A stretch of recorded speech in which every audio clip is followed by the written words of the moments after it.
A very good evening. You're watching Primetime News on TV1 live and direct from our Newsfirst studios in Colombo. Bringing you the news, I'm Jadaddin. And I am Hashmi Patrana. First up is a look at your headlines for tonight. Headlines on Newsfirst. Vietnamese president arrives in Colombo tonight to address Parliament tomorrow. Arrest warrant reissued for Kapila Chandrasena Nyabas bribery case after paid sureties revealed. Deputy Minister responds to Marika's remarks on public pricing. මහජන නැගිටීමක් නවත්තන්න බෑලු. මහජන නැගිටීම නෙවෙයි. සජබ මැහිරලියේ නායකතුමාගේ කතාව අහන්න නැතුව මහජනතාව නැගිටලා ගියේ. ඔන්න මහජනතාව නැගිටිනවා. Come at the rebuild launched in Nuwara. Is actor Thalapathy Vijay's dream of becoming Tamil Nadu Chief Minister fading?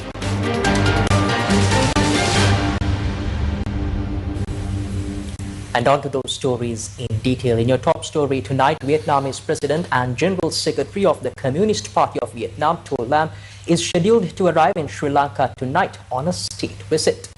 The visit coincides with the marking of 55 years of diplomatic relations between Sri Lanka and Vietnam.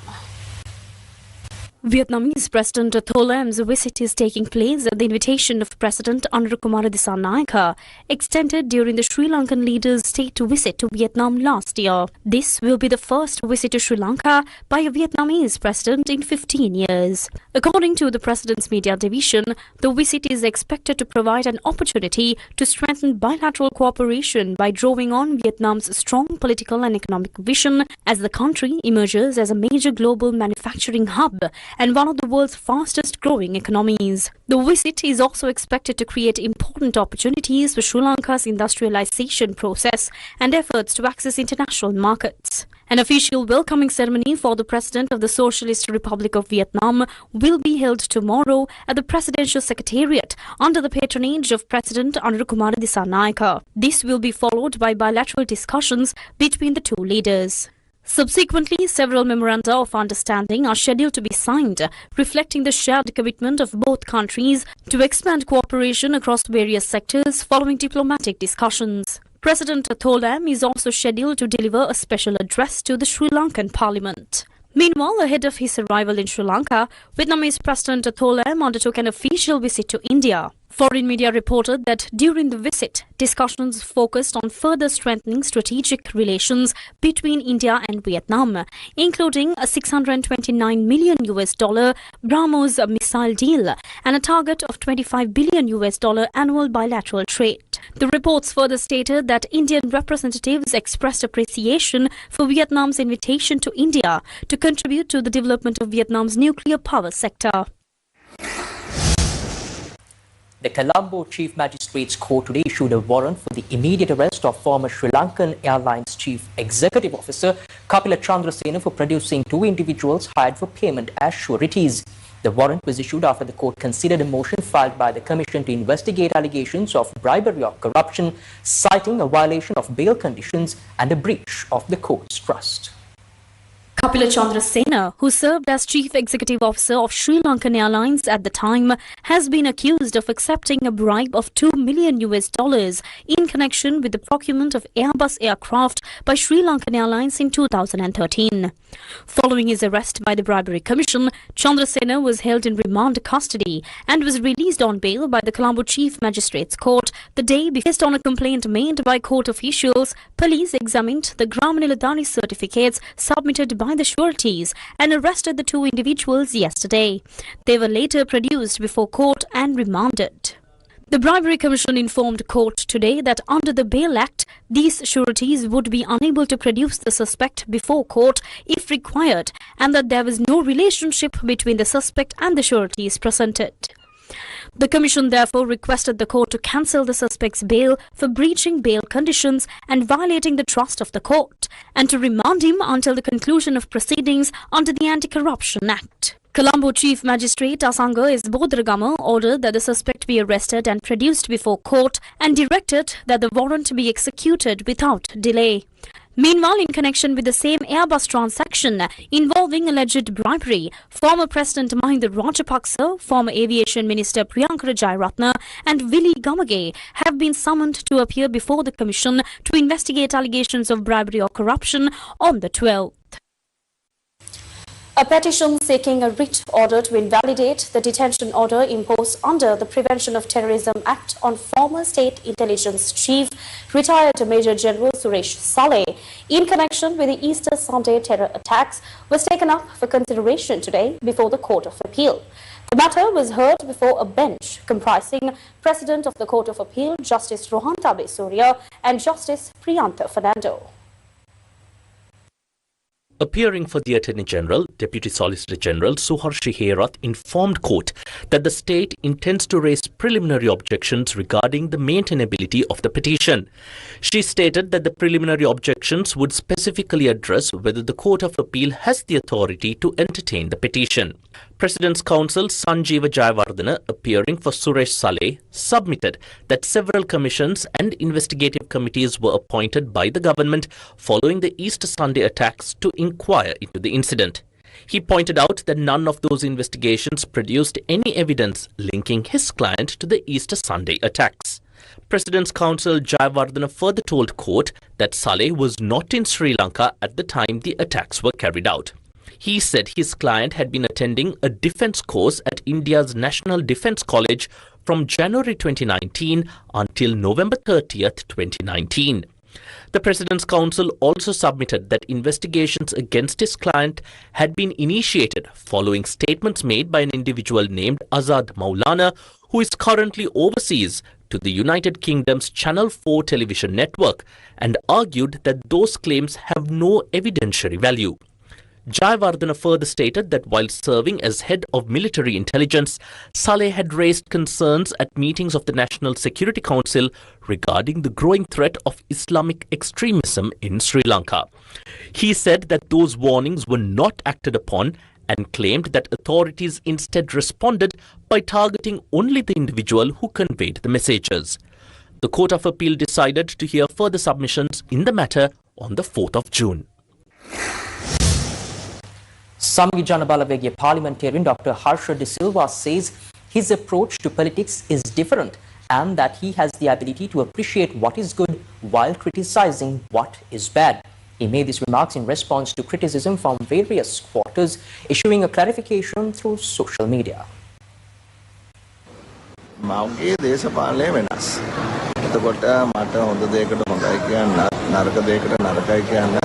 My politics is different.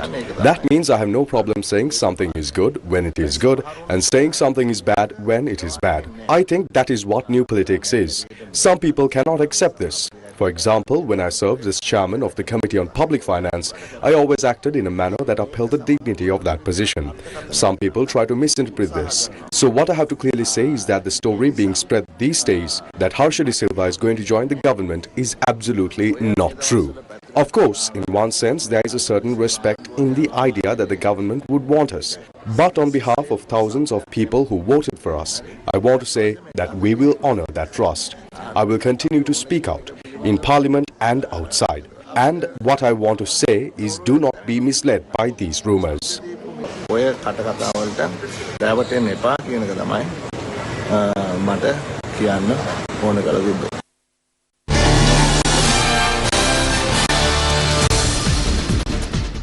Samagi Janabalawege parliamentarian Dr. Harsha De Silva has responded to criticism directed at him at a time when both sides are expressing views on a possible arrangement in which the SJB and the UNP could work together under joint leadership by Sachit Premadasa and Ranil Wickremesinghe. The SJB said today that it agrees with remarks made yesterday by Harin Fernando regarding such cooperation.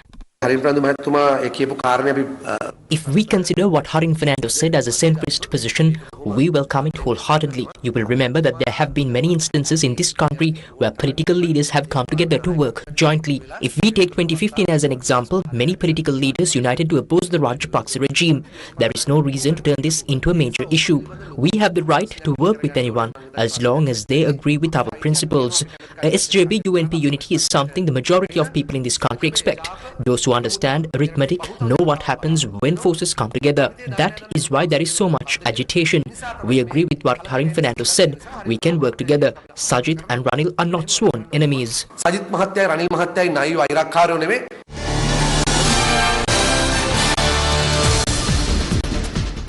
This is what Harin Fernando says a day earlier. Let us come together at the grassroots level.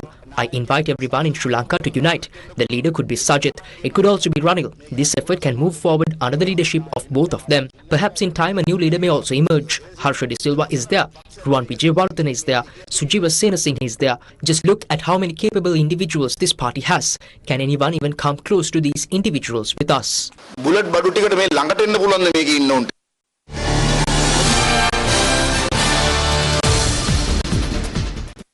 This was a response to Harin Fernando. Harin Fernando was the first to lead protests accusing Ranil Wickremesinghe over the central bank bond issue, effectively branding him a thief. Later, the same Harin went to Ranil and described Sajid as a weak and submissive leader. If that is the case, then Harin Fernando himself must explain what kind of government would be formed by bringing together a thief and a submissive leader.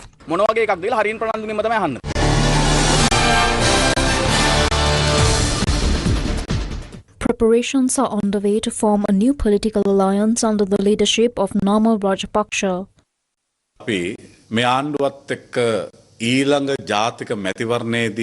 Together with a number of strong and large national political parties, we are building a powerful alliance to take on this government at the next national election. That is, in brief, what we can say about the unity that is being formed. All these forces will eventually come together under the political force led by Namal Rajapaksa. That political strength is now being created. Our political battle is definitely focused on the government. At no point is our fight directed at our fellow opposition political groups. කිසිදු මොහොතක සහෝදර විපක්ෂ දේශපාලන කණ්ඩායම් එක්ක නෙවෙයි අපේ සටන තියෙන්නේ. A heated debate took place in Parliament today between SJB MP SM Markar and Minister Dr. Susil Ranasinghe.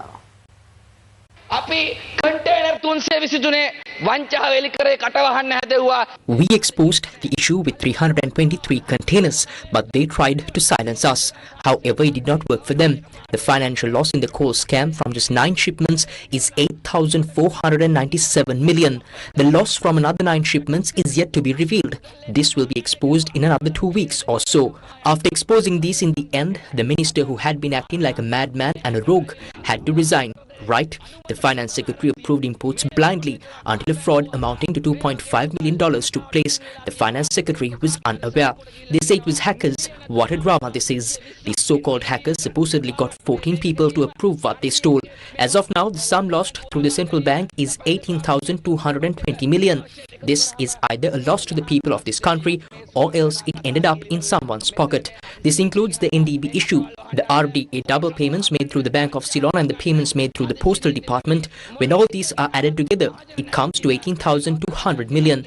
These fairy tales can't just be brushed aside, and bringing in emergency laws won't be able to silence these voices or cover these frauds.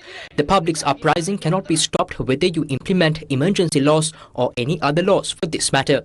This cannot be stopped. Likewise, the president challenged us on various occasions. Without media conferences, he said if possible, gather the people and show your strength at a rally. We proved it on May Day. So laugh as much as you want. Next time, you won't even get into Parliament. We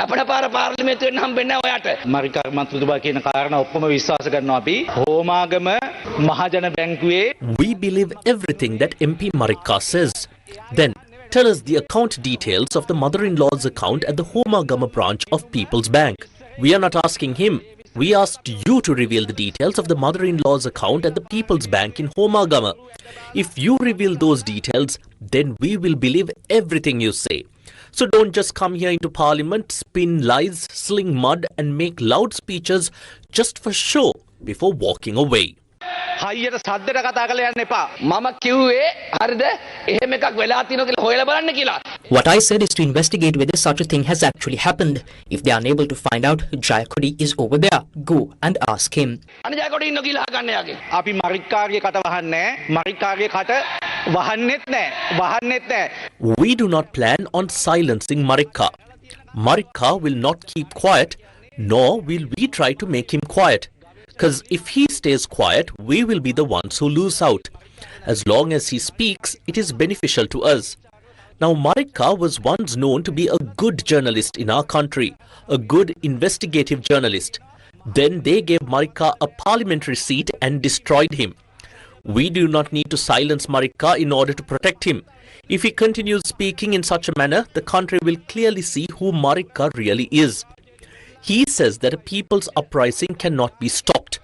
A people's uprising cannot be stopped, he says. But it wasn't a people's uprising. On May Day at the SJB May rally, the public got up and left without even listening to the SJB leader's speech.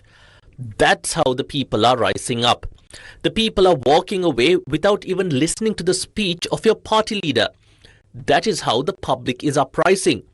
Still, they keep showing off with these false stories, saying, we are the opposition, we are the leaders, power is coming to us, we are the ones who will become president.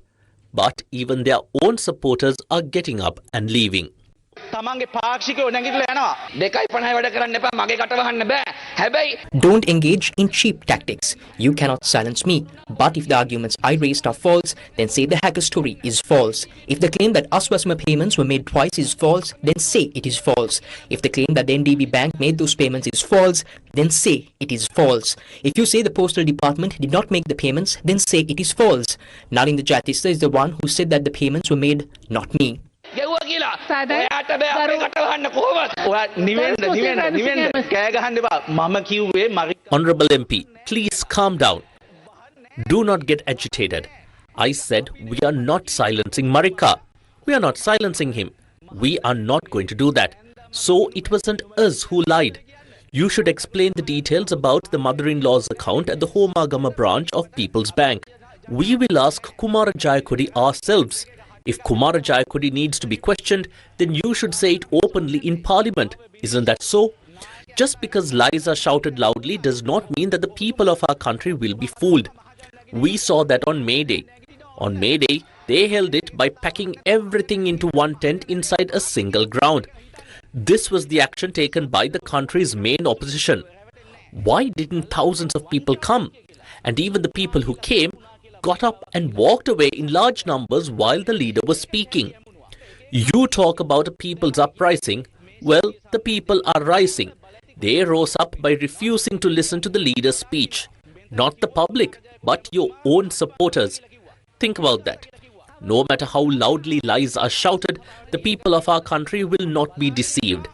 Now, regarding this claim that low-quality coal was imported and that it was a coal scam, they repeated it again and again and planted the idea in society that it was a fraud. After that, they kept adding different pieces and weaving different stories around it.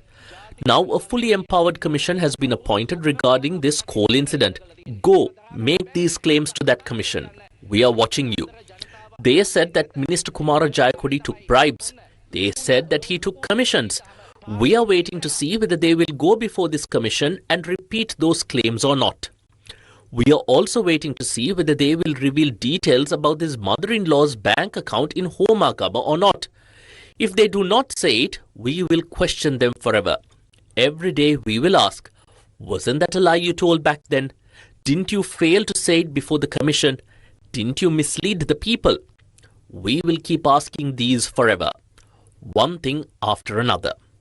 Remember this, within just 1 year and 7 months, the National People's Power has done things that were not done in our country during the past 4 to 5 years. Now this is hard for some people to bear. So they tell stories. But the people are not listening to these stories. The response to that was clear. When the main leader stood up, even his own supporters got up and left. With that request to understand the public's response, I conclude my speech. ප්‍රතිචාරය තේරුම් ගන්න කියන ඉල්ලීම කරමින් මම කතාව සංකරන බොහොම ස්තුතියි. A senior team representing the Maharaja Media Network met with the chief prelates of the Askeri and Malwatu chapters in Kandy this morning. Several key matters were discussed during the meetings. The delegation, led by Group Director of the Maharaja Media Network, Shivan Daniel, called on the Chief Prelate of the Malwatu chapter, the Most Venerable Tibatuave Sri Sumangala Thera, and the Chief Prelate of the Askeri chapter, the Most Venerable Varakagoda Sri Nyanaratana Thera. The Venerable Theras spoke of the positive impact of the Walk for Peace on the world stage.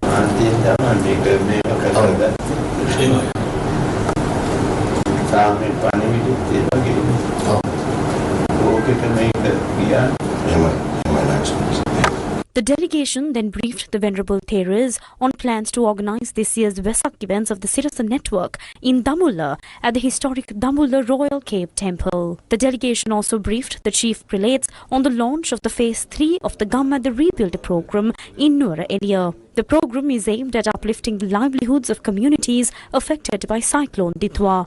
The delegation noted that the relief program, now well into its 6th month, has reached communities in multiple ways, including through emergency relief, rescue, recovery and now rebuilding.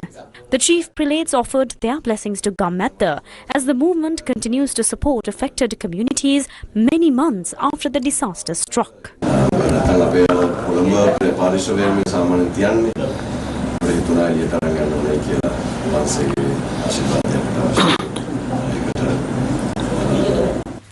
Sri Lanka's economy has recorded a remarkable rebound by the end of 2025 following the crisis of 2022, with several key macroeconomic indicators reaching historic levels. This is according to Deputy Governor of the Central Bank of Sri Lanka, Chandranath Amarasekara.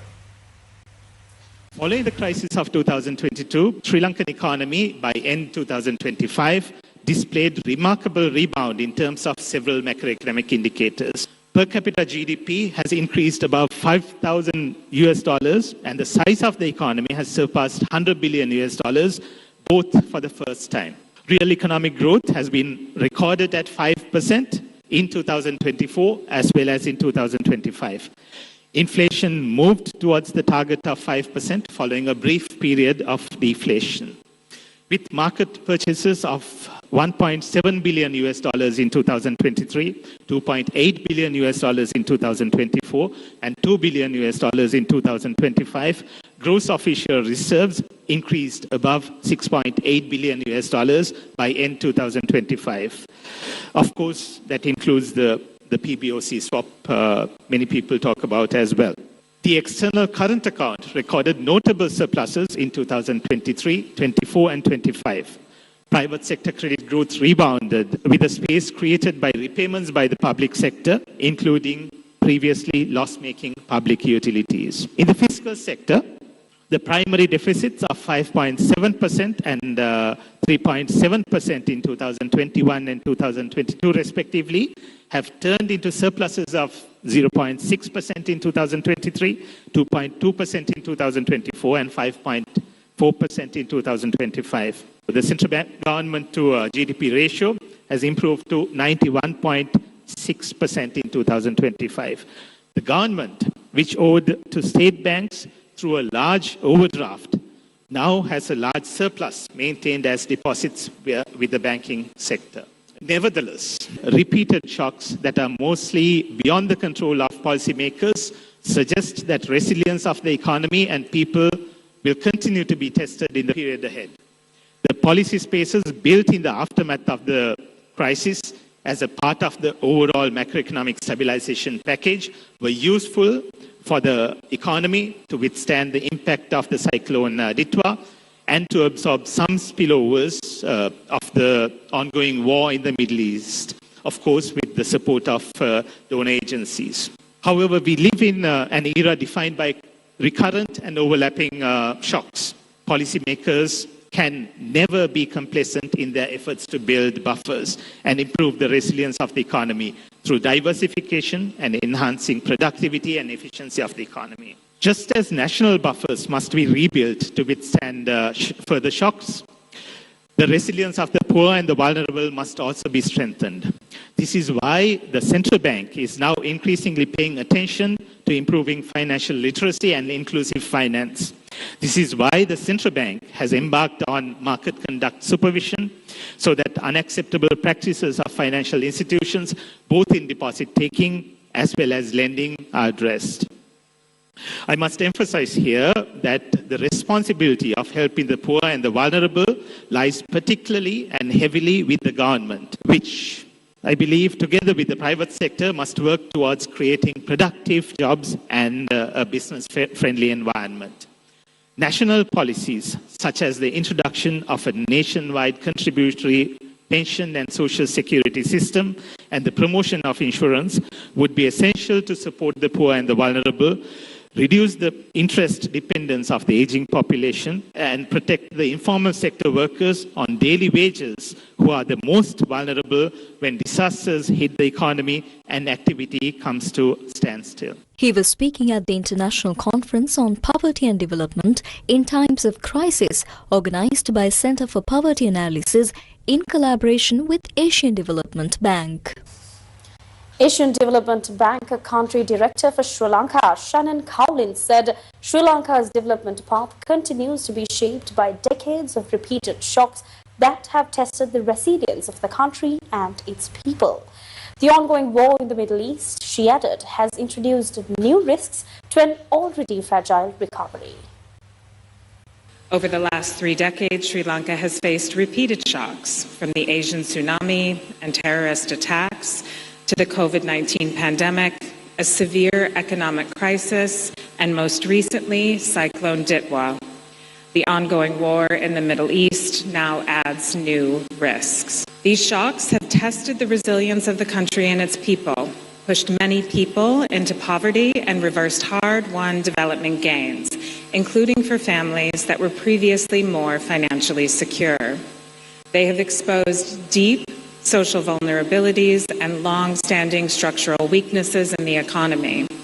In response to the economic crisis, the government has undertaken significant reforms to address macroeconomic weaknesses, strengthen institutions, and transform Sri Lanka into a high-growth, inclusive, and resilient economy. The rebound has been remarkable, but much work remains to reduce vulnerabilities and advance the reform agenda. Crises, while having harsh consequences, especially for the poor and vulnerable, also create moments of choice. They force us to ask, how do we build resilience through our development programs? How do we protect the most vulnerable while rebuilding the economy? What drives vulnerability, and how can economies be better prepared? And how do we ensure that new growth is inclusive and sustainable? Our answers to these questions will help shape the path out of crisis and the economy's future trajectory.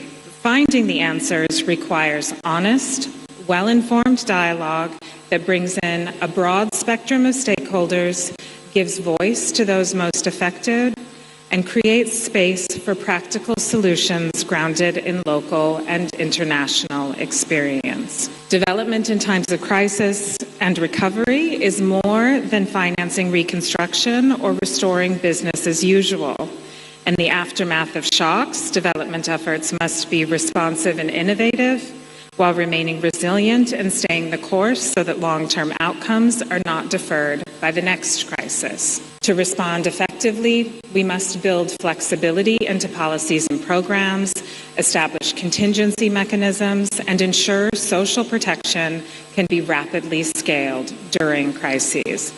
Targeted investments should strengthen the resilience of poor and vulnerable households and address the needs of the most disadvantaged groups, including women, children, older persons, and persons with disabilities. This requires stronger institutions, clearer policy frameworks, better coordination, and digital integration to improve delivery and monitoring.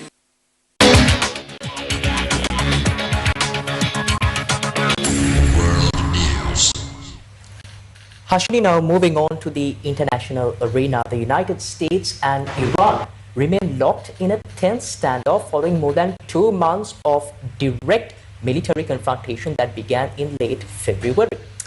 Yes, Juad. Now, while large-scale combat operations have eased under an extended ceasefire, the conflict has not formally ended, with naval skirmishes, regional strikes, and sharp diplomatic exchanges continuing to test the fragile truce. And Juad, to tell us more on this, we have Chalini Ratnavira. Yes, Hashini and Juad, now we have been bringing you the latest developments on the US and Iran war situation. And on one of the latest developments, US President Donald Trump has expressed a renewed optimism that the United States may be close to reaching a deal with Iran, insisting that Tehran now wants to make a deal badly, following what he described as decisive military outcomes and improved diplomatic engagement over the past 24 hours. Responding to a question about why this moment differs from previous periods when negotiations also appeared close, Trump pushed back on the premise that Iran had refused to submit. Here's a look at the exchange. You're facing an opponent right now in Iran that has refused to submit.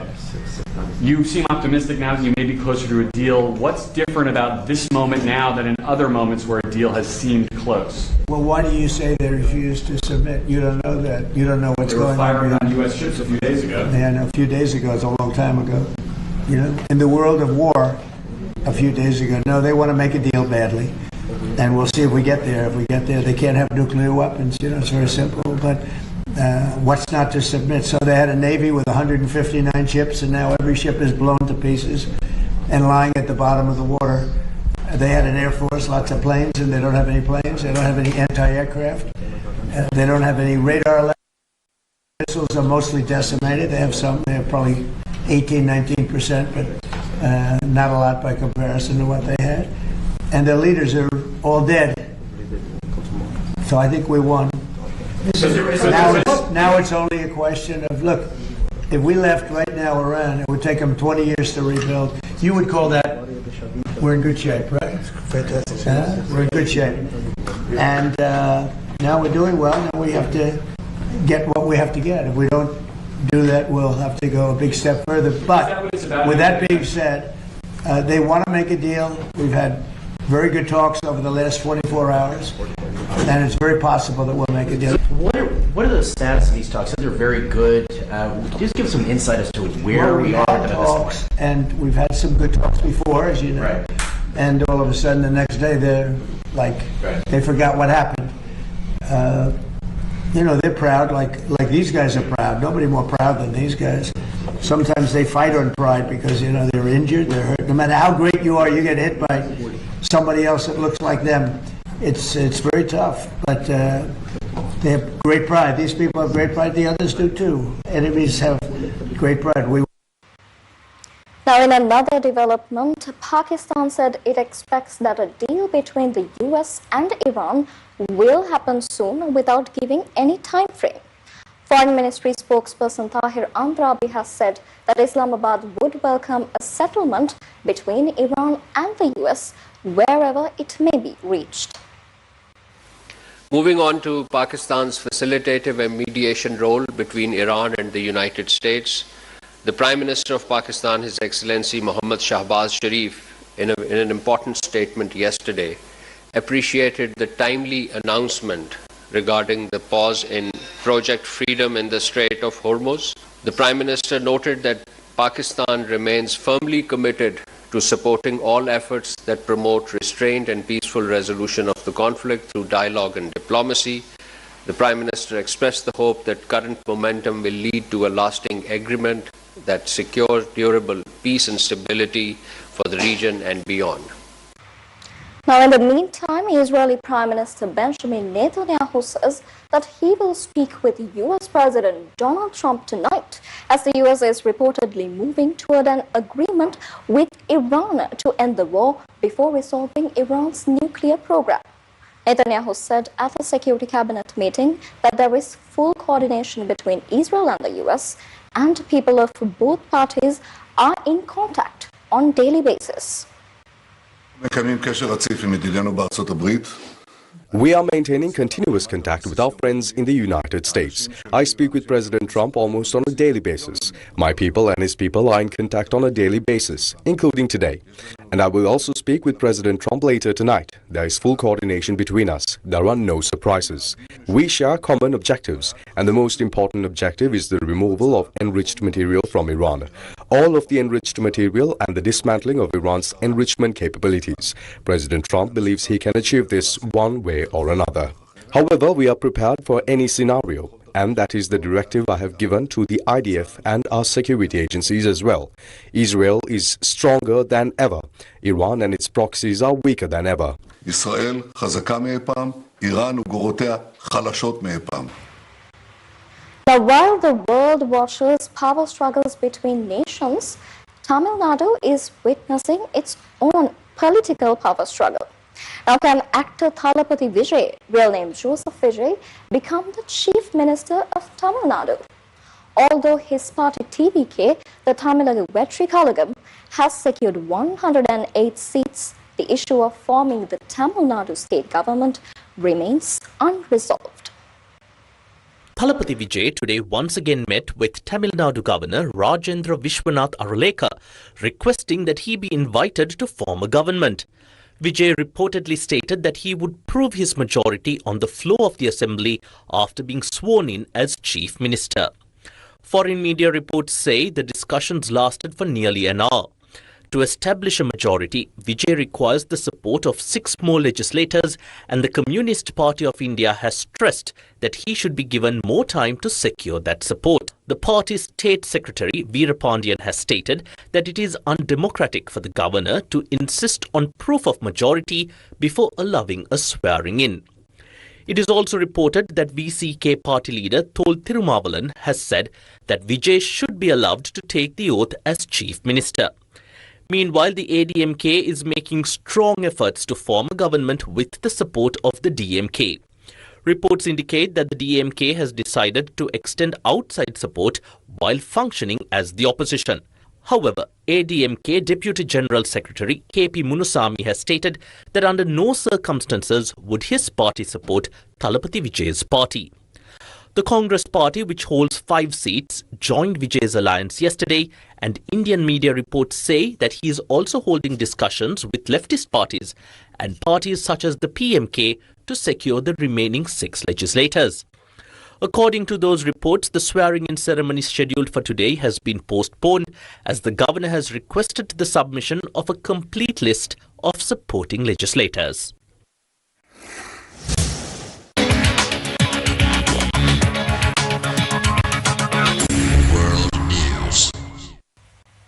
Second generation or Devana Parapura leader Uvindu Vijayveera said that Sri Lanka would have faced a serious risk of being drawn into Middle Eastern military conflicts if agreements such as ACSA, SOFA and MCC had been signed. When the conflict escalated and the Strait of Hormuz was blocked, it became very clear if agreements like MCC, ECTA and SOFA had been signed at that time, the national movement and people who love this country would have to unite, launch massive protests, go to court and fight tirelessly on the ground. At a time when Ranil Wickremesinghe was prepared to hand over this country, these agreements would have allowed the American military to enter Sri Lanka through any airport, any port or any harbour and establish camps anywhere on our soil. Those agreements were being prepared and some were already ready to be signed. It was the resistance and struggle against them that defeated these plans. Ranil Wickremesinghe had a plan to betray the country.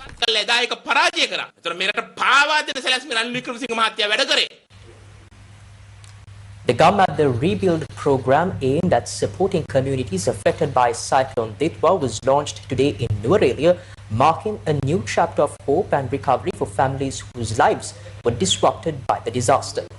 The program focuses on restoring livelihoods by enhancing the professional skills of those affected, enabling them to rebuild their lives with dignity and long-term stability. In the immediate aftermath of Cyclone Ditwa, Sirasa and Shakti mobilized emergency relief efforts through the Sahana Yatra initiative, delivering urgent assistance over several days to affected communities.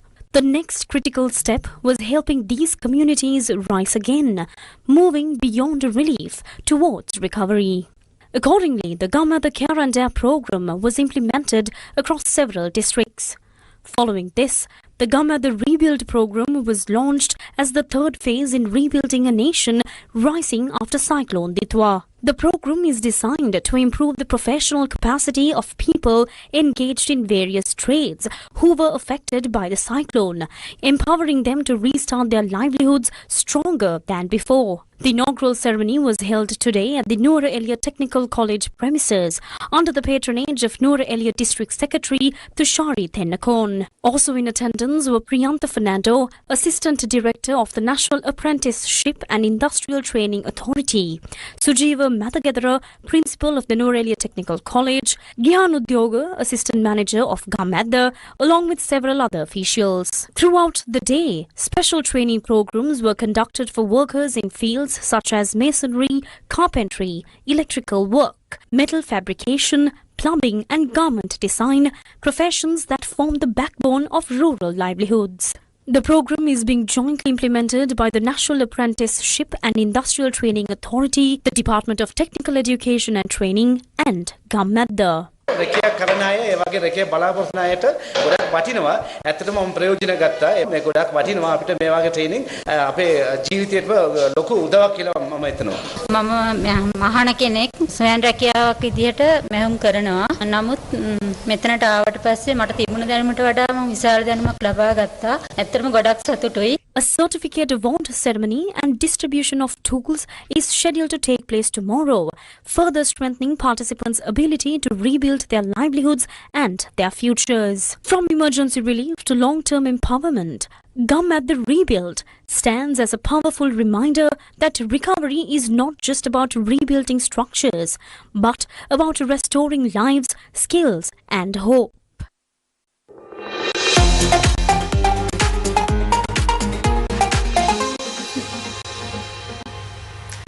Jwad, with the latest updates from local and international sports arenas, it's time to dive into today's sporting action.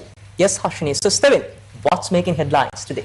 Yes, Jordan Hashimi. So, taking a look at the sports arena today, the National 2026 Super League 4-day cricket tournament concluded today. The Dambula team, led by Dhananjali Silva, clinched the championship title. They secured victory by 119 runs. Both teams featured 7 players each who have represented the national cricket team. The 2026 National Super League 4-day cricket tournament was played at the R. Premadasa Stadium in Colombo. Batting first, Dambula saw Sonal Dinusha score 51 runs. Dambula declared their first innings at 222 runs for the loss of 9 wickets. In reply, Colombo were bowled out for 146 runs. Kavindu Patiratna took 5 wickets. In the second innings, Dambula were once again bowled out for 222 runs, with Nishan Madhushka scoring 43 runs. Chasing a target of 299 runs, Colombo's Dhananjali Lakshan top scored with 84 runs. However, Colombo were bowled out today for 179 runs. The man of the match and player of the tournament awards were both won by Dambula's Kavidu Pathiratna. He finished the tournament with 17 wickets and also scored 183 runs. Now moving on to some football. PSG advanced to the Champions League final after holding Bayern Munich to a 1-1 draw and securing a 6-5 aggregate victory. Ousmane Dembele gave PSG an early lead in the 3rd minute, finishing into the top left corner after a quick exchange between Kvicha Kvaratskhelia and Fabian Ruiz in midfield. Bayern equalized in stoppage time through a 90-plus 4-minute goal, but the German side were unable to overturn the aggregate score as PSG advanced 6-5 overall following last week's 5-4 first leg victory in Paris. PSG will now face Arsenal in the Champions League final in Budapest on the 30th May after the English side eliminated Atletico Madrid in the other semi-final. PSG and Bayern were the top scoring sides in the competition with 43 and 42 goals before Wednesday's game respectively.